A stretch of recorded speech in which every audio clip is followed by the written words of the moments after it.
नमस्कार, स्वागत है आप सभी का वाईबीएन बिहार झारखंड में। मैं हूं आपके साथ मुदिता त्रिपाठी। क्या बिहार की राजनीति में अब निशांत का उदय होने वाला है? क्या नीतीश कुमार के दिल्ली जाने से पहले उनके उत्तराधिकारी का नाम तय हो चुका है?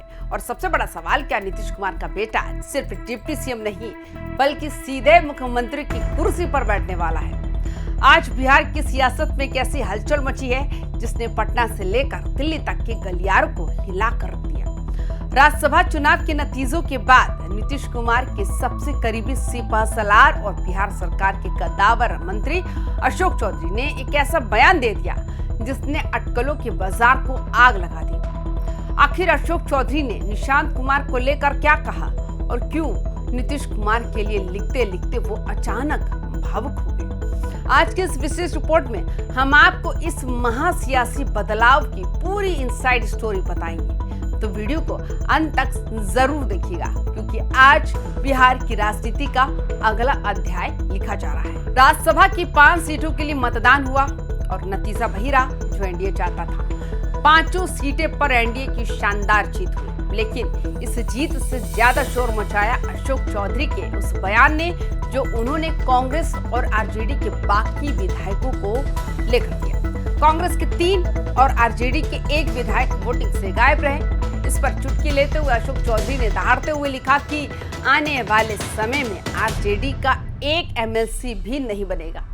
उन्होंने लालू परिवार और तेजस्वी यादव का नाम लिए बिना साफ संदेश दिया कि जो नीतीश कुमार पर व्यक्तिगत प्रहार करेगा, जनता और उनके विधायक उसे इसी तरह जवाब देंगे। अशोक चौधरी ने खुली चुनौती दी, वैचारिक लड़ाई लड़िए, हम तैयार हैं, लेकिन व्यक्तिगत कीचड़ उछाला तो अंजाम यही होगा। राज्यसभा चुनाव में जो हुआ वो सिर्फ ट्रेलर था। आरजेडी और कांग्रेस के विधायकों का गायब होना ये बताता है कि विपक्षी खेमे में सब कुछ ठीक नहीं है। तेजस्वी यादव अपनी जन विश्वास यात्रा निकाल रहे हैं, लेकिन उनके अपने ही विधायक उन पर विश्वास नहीं जता पा रहे।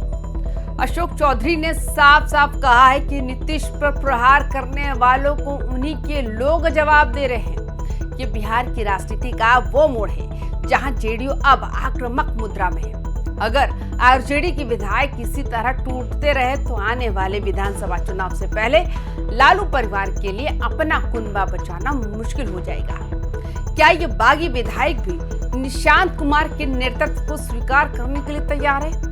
ये सवाल अब बिहार की फिजाओं में तैर रहा है। अब आते हैं उस खबर पर जो इस वक्त बिहार की सबसे बड़ी हेडलाइन बनी हुई है। पत्रकारों ने जब अशोक चौधरी से सीधा सवाल किया, क्या निशांत कुमार बिहार के अगले डिप्टी सीएम बनेंगे, तो अशोक चौधरी ने जो जवाब दिया उसने सबको चौंका दिया। अशोक चौधरी ने कहा कि भविष्य में कहीं भी कुछ भी हो सकते हैं, आप उन्हें सिर्फ डिप्टी सीएम की कुर्सी तक ही क्यों रोक रहे हैं? जब पत्रकारों ने फिर पूछा क्या वे मुख्यमंत्री भी बन सकते हैं, तो मंत्री जी ने 2 टूक कहा, क्यों नहीं बन सकते? जी हाँ, जेडीयू के भीतर निशांत कुमार को लेकर उठ रही मांग को अब सरकार के एक जिम्मेदार मंत्री ने अपनी आवाज दे दी। जेडीयू कार्यकर्ता पहले से ही निशांत को आगे लाने की वकालत कर रहे थे और अब अशोक चौधरी के इस बयान ने उन अटकलों को पुख्ता कर दिया कि नीतीश कुमार की राज्यसभा जाने के बाद निशांत कुमार को बिहार की कमान सौंपी जा सकती है। बहुत से लोग पूछ रहे हैं कि आखिर निशांत कुमार है कौन? अभी तक वे राजनीति के चकाचौंध से दूर क्यों थे? दरअसल निशांत कुमार नीतीश कुमार के इकलौते बेटे हैं जो पेशे से सॉफ्टवेयर इंजीनियर रहे हैं और हमेशा से सादगी की मिसाल माने गए हैं। जहां बिहार में परिवारवाद के नाम पर दूसरे दलों के राजकुमार सड़कों पर शक्ति प्रदर्शन करते हैं, वहीं निशांत कुमार हमेशा पर्दे के पीछे रहे। लेकिन अब वक्त बदल रहा है। जेडीयू के पुराने नेताओं का मानना है कि निशांत कुमार के पास अपने पिता जैसी ही क्लीन इमेज और बौद्धिक क्षमता है। अगर वे राजनीति में आते हैं तो जेडीयू को एक ऐसा युवा चेहरा मिलेगा जिस पर कोई भी दाग नहीं है। अशोक चौधरी का इशारा इसी तरफ है कि अब निशांत को फ्रंट फुट पर आकर जिम्मेदारी संभालने का समय आ गया। यहाँ एक बहुत बड़ा सवाल खड़ा होता है कि नीतीश कुमार अपनी पूरी राजनीति में लालू परिवार के परिवारवाद पर हमला करते रहे। वे हमेशा कहते रहे कि राजनीति सेवा का माध्यम है, परिवार को आगे बढ़ाने का नहीं। तो फिर अब निशांत कुमार का नाम क्यों? दरअसल जेडीयू के रणनीतिकारों का तर्क बिल्कुल अलग है। उनका कहना है कि ये परिवारवाद नहीं बल्कि विरासत को संभालने का मामला है। जेडीयू में नीतीश कुमार के बाद कोई ऐसा सर्वमान्य चेहरा नहीं जो पार्टी को एकजुट रख सके। ऐसे में निशांत कुमार एक न्यूट्रल और क्लीन चेहरे के रूप में उभरे हैं। अशोक चौधरी का कहना है कि क्यों नहीं बन सकते मुख्यमंत्री। दरअसल उन विरोधियों को जवाब है जो ये सोचते थे कि नीतीश के बाद जेडीयू बिखर जाएगी। जेडीयू अब ये संदेश देना चाहती है कि उनके पास अपना युवा वारिस तैयार है।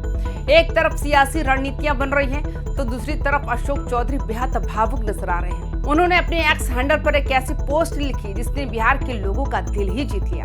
उन्होंने लिखा कि नीतीश कुमार बस एक ही है, न उनसे पहले कोई ऐसा था और ना ही उनके बाद कोई वैसा आएगा। अशोक चौधरी ने इसे सिर्फ अपनी भावना नहीं बल्कि बिहार के विकास और सुशासन की यात्रा का निष्कर्ष बताया। उन्होंने अर्थशास्त्री प्रोफेसर शमिका रवि की रिपोर्ट का हवाला देते हुए कहा कि नीतीश कुमार ने सड़क, शिक्षा, स्वास्थ्य और महिला सशक्तिकरण के क्षेत्र में जो काम किया है उसकी मिसाल मिलना अब मुश्किल है। ये पोस्ट उस वक्त आई जब नीतीश कुमार की राज्यसभा जाने की चर्चाएं जोरों पर है।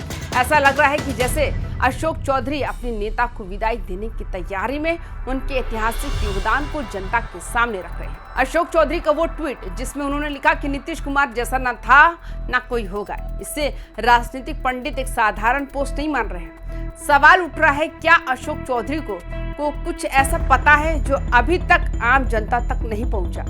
क्या नीतीश कुमार ने वाकई अपनी दिल्ली जाने और निशांत को बागडोर सौंपने का मन बना लिया है? अक्सर जब कोई बड़ा नेता एक बड़ी पारी खत्म कर दूसरी पारी शुरू करता है तो उसके सबसे करीबी साथी इसी तरह की भावुक बातें करते हैं। अशोक चौधरी का ये पोस्ट एक तरह से नीतीश कुमार के 20 साल के विकास पुरुष वाले अध्याय का सार है। वे जनता को ये याद दिला रहे हैं कि जो सुख सुविधाएं आज बिहार में है वो नीतीश की ही देन है और अब शायद उसी विरासत को आगे बढ़ाने के लिए निशांत कुमार की जरूरत है। अशोक चौधरी ने अपनी पोस्ट में जिस प्रोफेसर शमिका रवि की रिपोर्ट का जिक्र किया उसे समझना भी बहुत जरूरी है। ये रिपोर्ट बताती है कि पिछले 2 दशकों में बिहार की विकास दर कई विकसित राज्यों से भी बेहतर रही है। जब नीतीश कुमार ने सत्ता संभाली थी तब बिहार में सड़कों का बहुत बुरा हाल था और शाम के बाद तो लोग घर से निकलने में डरते थे। आज वही बिहार शिक्षा, महिला सशक्तिकरण और कानून व्यवस्था के मामले में मिसाल पेश कर रहा है।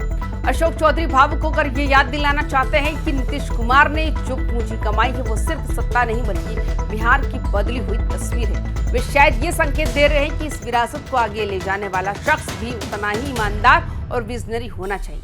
अशोक चौधरी के इस बयान के बाद आरजेडी और कांग्रेस खेमे में सन्नाटा है। तेजस्वी यादव जो खुद को बिहार के अगले मुख्यमंत्री के तौर पर पेश कर रहे हैं, उनके सामने अब एक नई चुनौती खड़ी हो सकती है। अगर निशांत कुमार राजनीति में आते हैं तो बिहार की लड़ाई तेजस्वी बनाम निशांत की ही हो जाएगी। एक तरफ वो चेहरा होगा जिस पर भ्रष्टाचार के आरोप और सालों का राजनीतिक अनुभव है और दूसरी तरफ एक ऐसा चेहरा होगा जो बिल्कुल नया, साफ सुथरा और उच्च शिक्षित है।